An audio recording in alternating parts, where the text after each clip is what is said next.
Welcome everyone to another daily IT news episode here from our amazing YouTube channel. What is new?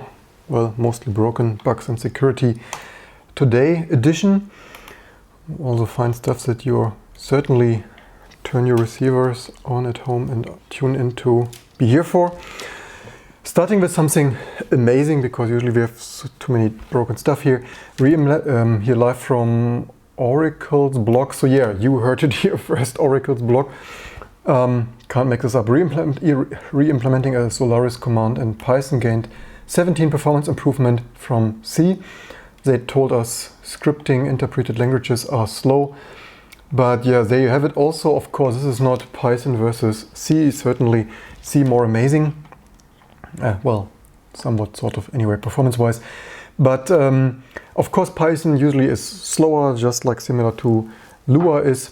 But this is of course the difference, what I said with microkernel and also our Lua-based UI for Exact Scan, OCR-Kit and other fun stuff here in our company, that if you implement stuff clever with usable algorithms and fun stuff like this, it can be faster. So if you write something crappy in C or C++ and because, for example, this, so the result of fixing memory allocation issue, list users command caused issues, it was converted to, yeah, also 2019 or the previous years, fixing a memory allocation issue in some Unix low-level command line command causes an issue when it was converted to 64-bit, so yeah, ancient C code, there you have it.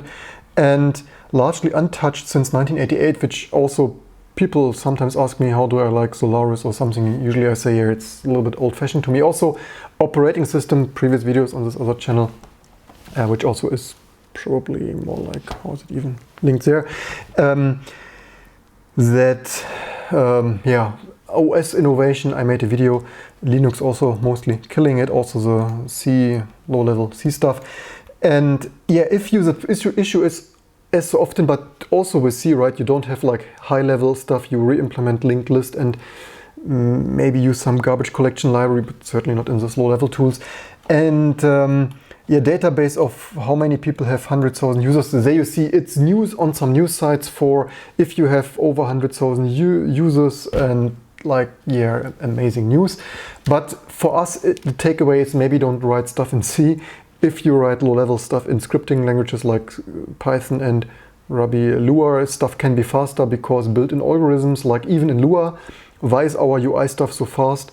Not only have we built the foundation and runtime library quite cleverly, also you have some built-in libraries like associative arrays or key value, whatever you want to call this, lookup tables, and hashed lookup tables, and they are quite high performance. Of course, there are some drawbacks in Lua, but maybe that is for some other video. In similar news, how many days since your latest and greatest ping of death in your most favorite operating system kernel, monolithic no less, Linux of course. Nicholas Weisman noticed that even though Noah length is checked for a compatible length, it's still possible to overrun the buffers of P2 pinfo, since there is no check on the upper bound of NOA_num bounds check. So yeah, 2019, your favorite monolithic Linux kernel network driver still has some buffer overrun because C, and also previous news, right?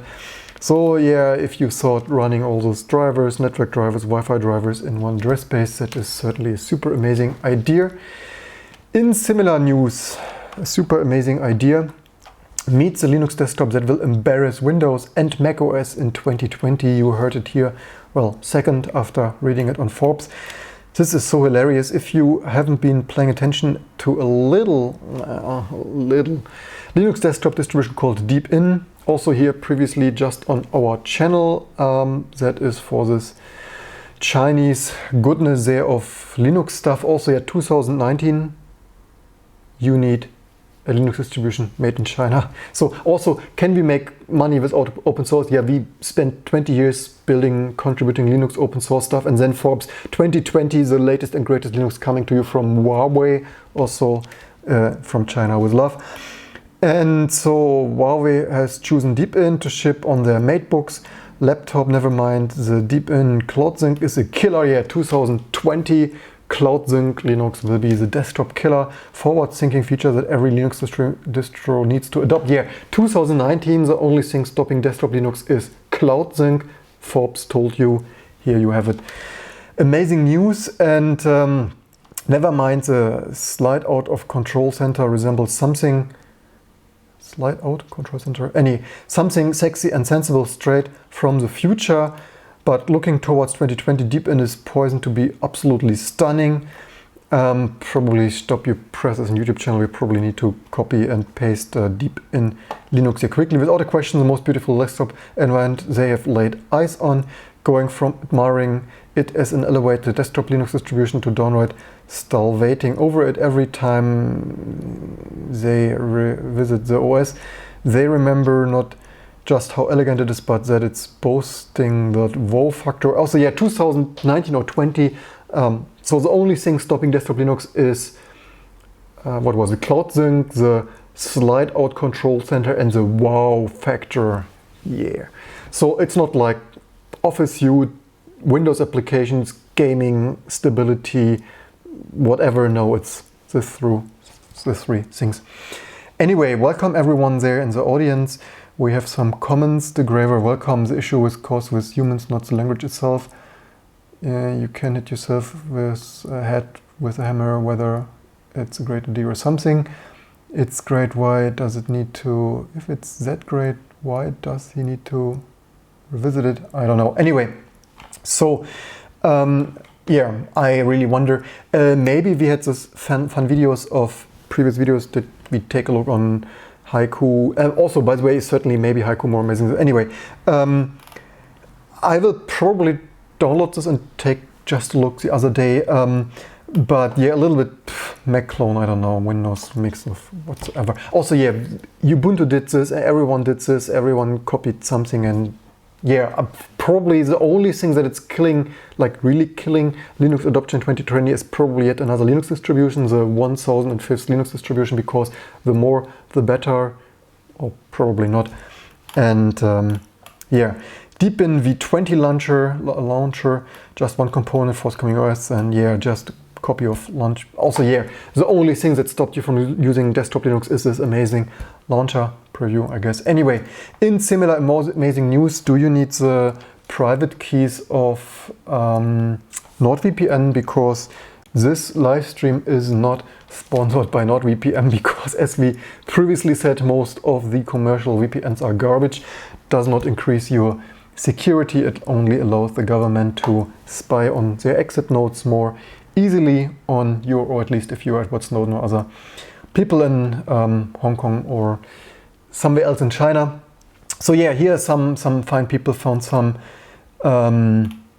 private keys of their web server or something. So if you were thinking those companies have all their security in order, speaking about in order, not now, WAV audio files are now being used to hide malicious code. So no longer save all the amazing PIF and doc and zip and whatever amazing attachments in those medical promotion emails, or otherwise there is some notary having to transfer you some millions from Africa. So no longer, do not open all the other files, add WAV audio files to the list or something.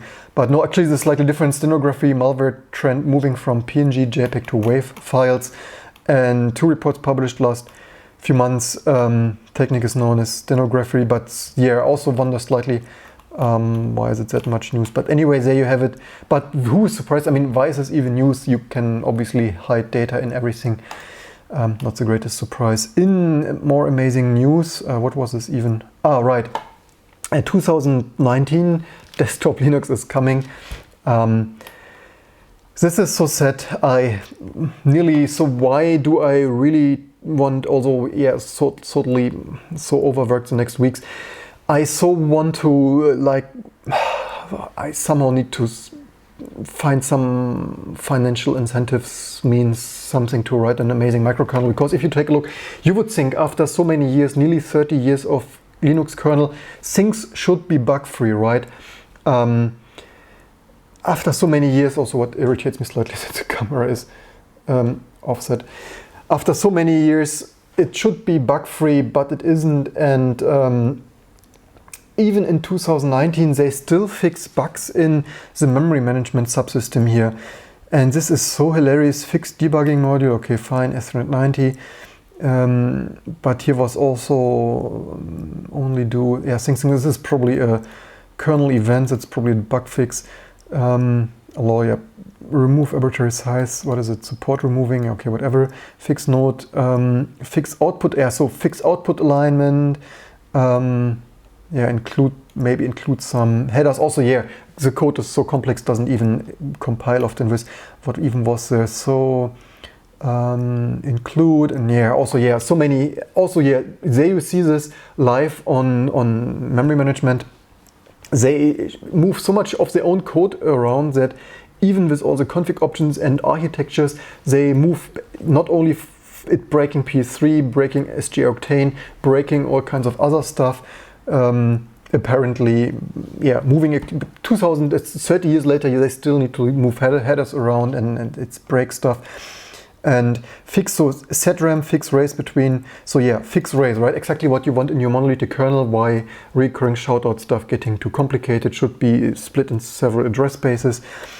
Update some counters, so yeah, some counters in mem control not updating. OCFS fix panic due to this, so slightly wondering, why is this even in OCFS? Anyway, yeah, so monolithic kernel, one null pointer dereference, kernel panic. Just to give you an overview, why do I criticize this? Why after 30 years I'm not the most amazed by this anymore?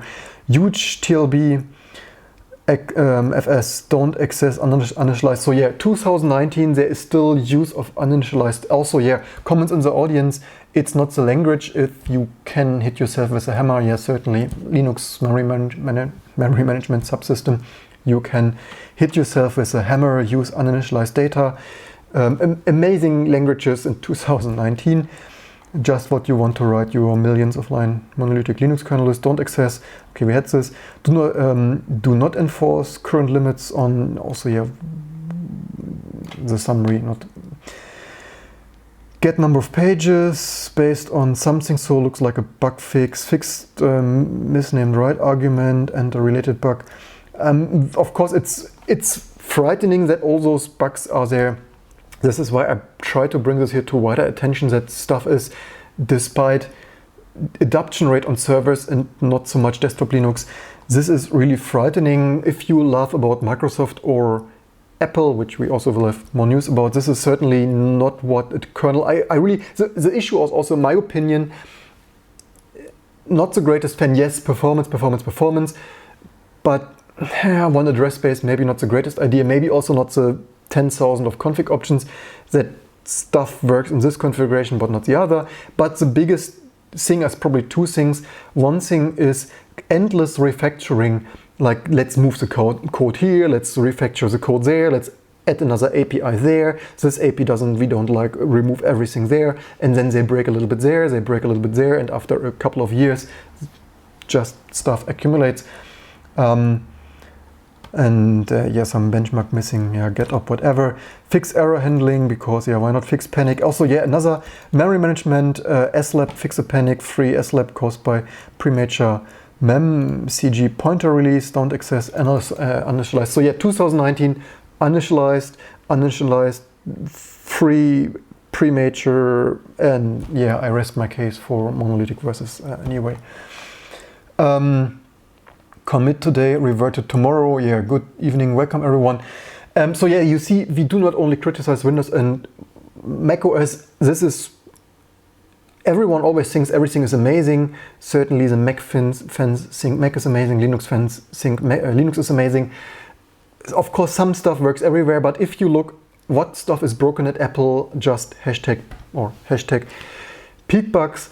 In Linux, I'm really, as much as I'm a Linux developer myself, but somehow getting somehow a little bit out of this and opening the mind, and yeah. Anyway, in similar news, Linux news no less, Samsung and Android, use Android, people said, and then you run DEX here. If you're interested in this DEX, Linux here on Linux on DEX, other channel, previous video. I'm even did this here, previous video, using this a little bit. But of course, in this video with Linux DEX, this of course DEX meaning desktop experience, and what you can do is there are some beta projects that they know unfortunately shuts down after just 11 months. There you see if commercial companies set this, and I even forecasted this in this video a year ago or so, approximately. There are some 100 videos down below on the other channel. I actually said most likely, at least I remember, I most likely said this is the problem with beta software. So first of all, you have this Linux on DEX that doesn't work on another, so you next year buy a Sony or an Android, Pixel, Google, is it even Pixel right now? Yeah, Google Pixel, any other. You are used to this in your workflow, you rely on this, and you can't probably not, unless you sideload it and it works accidentally. I called this out like this is like one vendor's project only, and if you rely on it, it can, first of all, you need to register for better access. So not everyone got this, only some people eventually or later more. And just as I predicted, they might not be satisfied, adoption rate is low. Also, in this video, one thing for me, I so would like to use this for T2 development here. Quite amazing stuff in theory, but it didn't allow me change root. So it's relying on these Linux namespaces that are used in Android for security. And with this, I couldn't even use change root. And I need change root for my T2 sandbox computer. Yeah, old fashioned, but yeah, whatever. So you could not even change root to root. So you could only, as far as I remember, at least run this as the DEX user. And this certainly limits, at least you could not do everything in there. That is really annoying. And yeah, this is just as I said, and when you rely on big companies' projects, also the cloud, what I always say, the Internet of Stuff or cloud stuff might be amazing today, might be cancelled tomorrow, discontinued, companies goes bankrupt. I'm sort of wondering, although there might be some open source solutions, maybe actually that would be a somewhat usable product that we could theoretically get into, like some virtualized container stuff that maybe is more amazing than this, like running full-blown Linux distributions, because this was not full-blown. Also, the other thing, so not only not change root, the other thing was graphic performance sucked because they used VNC, virtual network computing remote frame buffer protocol, that sucked big times, totally laggy. Well, for text editing it was enough, but certainly not for like browsing and stuff. Certainly not the most amazing experience. Also, big companies, like the biggest companies like Samsung, not getting something. I mean, I would have used KVM and QEMU and do there some direct 3D or like indirect 3D acceleration, but Virgil, whatever you name it. But so yeah, it shuts down. In similar news, automated systems leaving welfare recipients cut off with nowhere to turn. Similar news, cloud services, automation stuff doesn't work. Yeah, they used VNC, previous video. It's hilarious. So yeah, similar to the cloud, also why this is super dangerous and why I also bring you this broken stuff. And yeah, if you automate this, then you are fighting this automatic systems similar to Apple's review. You send something to Apple's review, and instead of having direct access to your customers, stuff doesn't propagate to the review. Similar, of course, entirely different, but in a similar situation, like you use a cloud and then it doesn't work, or they cancel recipients there. And this is, of course, a real danger of this automated future. And so not only no jobs, which already difficult enough with all the automation, but then even in this, not car manufacturing or electronic component manufacturing, but like welfare recipient systems, e-government administration systems. Yeah, totally dangerous for the future, especially if they say here 12 months Australian welfare payments were stopped an extra 1 million times. I mean, 1 million times, like 1 million payments. If you imagine so many people who do not have so much money, certainly no savings, and they don't even get their most minimal state support or welfare support. And if you then imagine these are maybe not the people who have the biggest computers and internet connections, and then they are money stop first, questions asked later, causing untold misery. And it's even they have it hard to contact someone. So yeah, this is e-government of the future. So not only elections that have touch buttons, activate another candidate, and yeah, automated systems. Like yeah, it's I'm not the most impressed.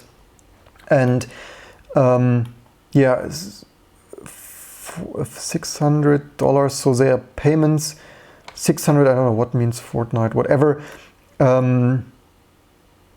He missed a phone appointment, were automatically stopped because he missed a phone appointment. It's hilarious. Anyway, leave me in the comments what you think. But also, if you think about this, you could be happy with all the automation. It gives jobs for us. But if you then think about of all the jobs, even in administration, automated away, leaving even fewer people with any income, we really need also why I do this channel, rethink the future, how we should shape our future of all of us, not only in Hong Kong, but US, UK, Europe, Australia, and certainly so fragile times ahead with all this, not only IT security, breaking stuff, also yeah, security, right? This stuff could be hacked, could have downtime, losing records, it's manipulated records by hackers, and yeah. Comments in the audience, people are just stupid today, and with stupid I mean computer scientists with PhD developing world running software here. It's sad. Also, I sometimes had the impression, or other articles in other contexts with e-governance stuff, it often sounded like they intentionally designed the system so that they intentionally over delete and over cancel stuff just to save costs and harass people more to take any other job opportunity, even if it's an extremely crap job, like I don't know, all the anyway below their qualification level, like all the other, you get the idea. Anyway, in similar amazing system news, teens find circumventing Apple's parental control is child's play. San Francisco, Helen Glaze didn't think about it when her two sons looked for ways to get around screen time, Apple's built-in tool. So we had this in previous news, but recurring theme, this is apparently, according to this news, still not fixed. They discovered their 9 and 12-year-old watched Minecraft videos at 2 a.m. during their annual trip to somewhere the past August, and terrified that really felt betrayed. And yeah, Apple's peak bugs, right? So recurring theme stuff doesn't work. We had this even, as far as I remember, we had this in previous news. I only showed this out. I think they used even iMessage to send them iMessage and watch it in iMessage and all this fun stuff. So yeah, IT systems are complex. Not even Apple of all those companies has peak bugs. Doesn't really fix them much. And this is still used, just if you were wondering if, yeah, child's smarter than Apple's developers for screen time. Here you have it. In similar amazing Apple news, you will not believe. Here, notified by their founder here on his blog. Certificates used to sign older Mac software expiring on October 24th, so in just a few days. And Apple, why are you reposting old updates with new codes? Nothing changed, they are identical. The reason was because part of the chain of certificates Apple were using to sign installers used by Apple software was expiring on February the 14th, 2015. The new certificate expiration date was set to October 24th, 2019, which is just in Back to the Future in a couple of days. And there you have it. Also my shout out to this notarization nonsense and why this is anti-user. This is not comfortable for developers and not comfortable for users. So not only did Apple force update all the users to Catalina, which has peak bugs and is not amazing, and on top old stuff also breaks. And yeah, 2019 software, you installed software, it is working, and without developers thinking about this and monitoring this, and it's even old users anyway and old versions on operating systems, certificates expire and you can't no longer run your applications, right? 2019, welcome to the future. And this is again recurring theme, why do I want to spread awareness? So if you have an older Mac, an old installation, watch the certificates. If you have some mission critical stuff at a hospital, at a lawyer, maybe running our amazing exact scan, don't blame us if in a couple of days you can't start our old previously installed software. And of course, the error message will not be clear, right? And probably he told us, yeah, so the error message is just that it is damaged, right? So the copy of something is damaged. So not the most amazing software message to start with, just the similar stuff what I call out here. So of course the message should be also our customers have this, right? If we give them an update to sideload this to the Mac App Store where Apple is not approving the update, they need to leave the copy there. So if they move the copy with a DRM, with a digital rights management digital certificate, macOS doesn't have the certificate anymore, and macOS will only say the copy of exact scan, most amazing shameless plug, document scan program out there, is damaged and cannot be used. And this is, of course, this should say the certificate is not valid, and it doesn't say this. But yeah, not the most amazing stuff, not the most amazing usability, and in general, yeah, DRM as its finest, right? In previous times, a decade ago, it was Windows, Microsoft, and Windows sucks. Nowadays, it's the same at Apple. Just like, yeah, stuff is expiring left and right, and yeah, don't blame us. And in general, this also means in the future, it will not be easily possible. Well, at least you have to at least change your date and time if you want to run vintage software, vintage and retro software. And it should probably be possible. But the other thing is, of course, also servers, right? Apple is keeping so much stuff on the servers now. This stuff and other server-based cloud stuff will make it so hard to run software in a couple of years. If you want to, like if you paid for this, for some desktop publishing, all other invoice processing, accounting, whatever the case might be, medical software, database software, and you might not be able to run it anymore because certificates and downloads not on the servers anymore. And comments in the audience, parents, Apple needs to raise you, yeah, and and everyone needs a smartphone. I totally agree in general. But if they have this parental controls, they should also probably work better. But there is also, it's America, right? You can't let your kids walk alone to school like stuff you do in Europe, at least in Germany, sometimes allegedly. And with parenting controls, you don't encourage kids to grow up in nature, but you, yeah, comments in the audience, totally agree. People agree, forced updates just feel like Windows, changing time to keep all software running. And yeah, amazing stuff. Just that you are aware of this. Last but not least, we had yesterday FPGA stream on the other channel. So FPGA open source goodness coming soon next to you. In similar news, some engineer, I think at ESA, so I think this guy here, so